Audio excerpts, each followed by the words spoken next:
Pues ya está aquí con nosotros Ismael Pizarro para hablar de paisajismo como cada viernes aquí en Esta es mi tierra. Muy buenas. Buenas tardes, José Manuel. Para cerrar un ciclo podríamos decir, porque ya hablamos de esas praderas mediterráneas de Solana y hoy toca las de Umbría. Sí, hoy cerramos el ciclo de las praderas, hablamos de la Solana como muy bien dices, también hablamos de los bulbos que aparecen en las praderas a principios de primavera y hoy toca hablar de las praderas de Umbría o también de las praderas húmedas, que tienen cosas en común, ¿no? Ambas praderas pues, que se caracterizan por resistir, tolerar un poco menos la sequía y el sol directo y soportar más la sombra, ¿no? Las podemos comparar con las praderas secas en que su valor ornamental está en las flores, ¿no? Se pueden considerar, como ya hablamos la otra vez, como praderas floridas. Lo que pasa es que las especies que salen en este tipo de praderas pues van a ser diferentes, ¿no? Evidentemente, porque ya no van a tolerar tanto la sequía, ¿no? Se caracterizan sobre todo por aparecer en un clima atlántico, sobre todo en el norte de España, y de alta montaña. Pues son climas que tienen más días nublados y más humedad en el terreno. En climas más secos o en zonas más secas, por ejemplo aquí en Aragón pueden aparecer en las cotas más altas de los Pirineos o en las cotas más altas del sistema ibérico. Pero en otras zonas donde abundan más las praderas de Solana o las praderas más secas, ¿dónde podemos encontrar algo similar, ¿no? Pues en las zonas de sombra. En las zonas de sombra que no tienen por qué ser exactamente praderas. Claro. Pueden ser barrancos o pueden ser incluso bosques de ribera, que son áreas que pues al estar en sombra y tener esta humedad, permiten que crezca el mismo tipo de vegetación que crece en estas praderas. Por lo tanto, podríamos decir que tendríamos las praderas húmedas y esa vegetación que está más asociada a zonas de umbría, ¿no? Efectivamente, a zonas de sombra. Y en estas zonas de sombra, sobre todo, es interesante lo que ocurre a principios de primavera, porque las plantas, las especies que crecen a ras de suelo, que son las mismas que crecen en praderas, se deciden a generar todo su proceso anual, ¿no? Tienen que florecer y tienen que generar el fruto antes de que los árboles generen las hojas. Claro, tienen competencia, ¿no? Podemos decir, por eso... Por la luz, efectivamente. Las praderas húmedas o de alta montaña tienen su máximo valor ornamental en pleno verano por las condiciones. Aprovechan el sol en esos momentos porque es cuando más sube la temperatura, pero son temperaturas pues, asumibles, ¿no? Para ya no son tan altas como en otros lugares.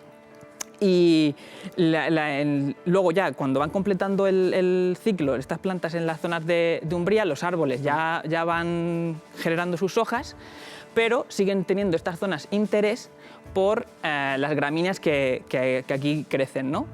En estas zonas crecen unas gramíneas, además unas hierbas, ¿no? Además las tenemos aquí ahora mismo como representantes. ¿Qué tenemos? Pues tenemos esta de aquí, que es Festuca altísima. Su propio nombre científico lo dice, bueno, esto es porque llega a crecer pues, el triple que esto y la floración pues, llega a ser mucho más alta y mantiene su color verde y su follaje y su porte durante todo el año. Ahí tenemos otra especie, esta de aquí, esa es un carex, aquí está mezclada con otra, pero bueno, esta es un carex, que esta es más rastrera, mantiene esa forma a ras de suelo, también verde durante todo el año. Y si queremos trasladar al jardín, ¿esto puede ser sustitutivo del césped? Esto es maravilloso, no solo sustitutivo, si es que porque el césped lo que le ocurre es que son gramíneas, pero son gramíneas precisamente que necesitan mucho sol, ¿no? En general. Y lo que hacemos es cortarlas e impedir que florezcan, claro, ¿no? Normalmente, si tenemos zonas de césped en casa, lo sabremos, cuando una zona está muy sombreada, el césped empieza a decaer, ¿no? Empezamos a tener calvas. Por lo tanto, este tipo de plantas, este tipo de gramíneas, es perfecto para extender ese manto verde que tenemos en el jardín y prolongarlo hasta a esas zonas de sombra durante todo el año, y encima con un porte y un valor ornamental pues, más llamativo, ¿no? ¿En invierno también? En invierno mantienen, sí, en invierno mantienen el porte y el color, concretamente estas. Luego tenemos otras gramíneas que sí que es verdad que en invierno se van y ya no y vuelven en primavera, ¿no? Desaparece. Pero también tenemos lo que hemos dicho al principio, ¿no? Especies de flores, o sea, especies que son interesantes por su floración. ¿Por ejemplo? Por ejemplo, las violetas. Las violetas son interesantísimas desde principios de primavera hasta ya entrado el mes de abril, todavía se mantienen en floración, son las primeras que salen y se van combinando con otras especies como las prímulas o los ranúnculos más a ras de suelo, y creando esta combinación también natural de colores complementarios. Las violetas son violetas, púrpuras, y los ranúnculos y las prímulas son amarillos. Entonces se crea ese efecto también, que eso se crea en la naturaleza, pero lo podemos aprovechar en nuestro jardín y tener ese efecto. Y lo bueno de las violetas y de las prímulas es que cuando desaparezca la flor, generen el fruto y desaparezca la flor, mantendrán las hojas también durante todo el verano. Por lo tanto, tendremos también esa superficie de sombra totalmente cubierta de verde. Después de las violetas y de las prímulas se va produciendo una evolución de flores, y en la naturaleza podemos encontrar incluso orquídeas rastreras, orquídeas terrestres, que salen de la tierra de todas las gamas y colores. Lo que pasa es que es más difícil introducirlas en el jardín porque para crecer necesitan estar en simbiosis con hongos, y eso ya es más a los compañeros.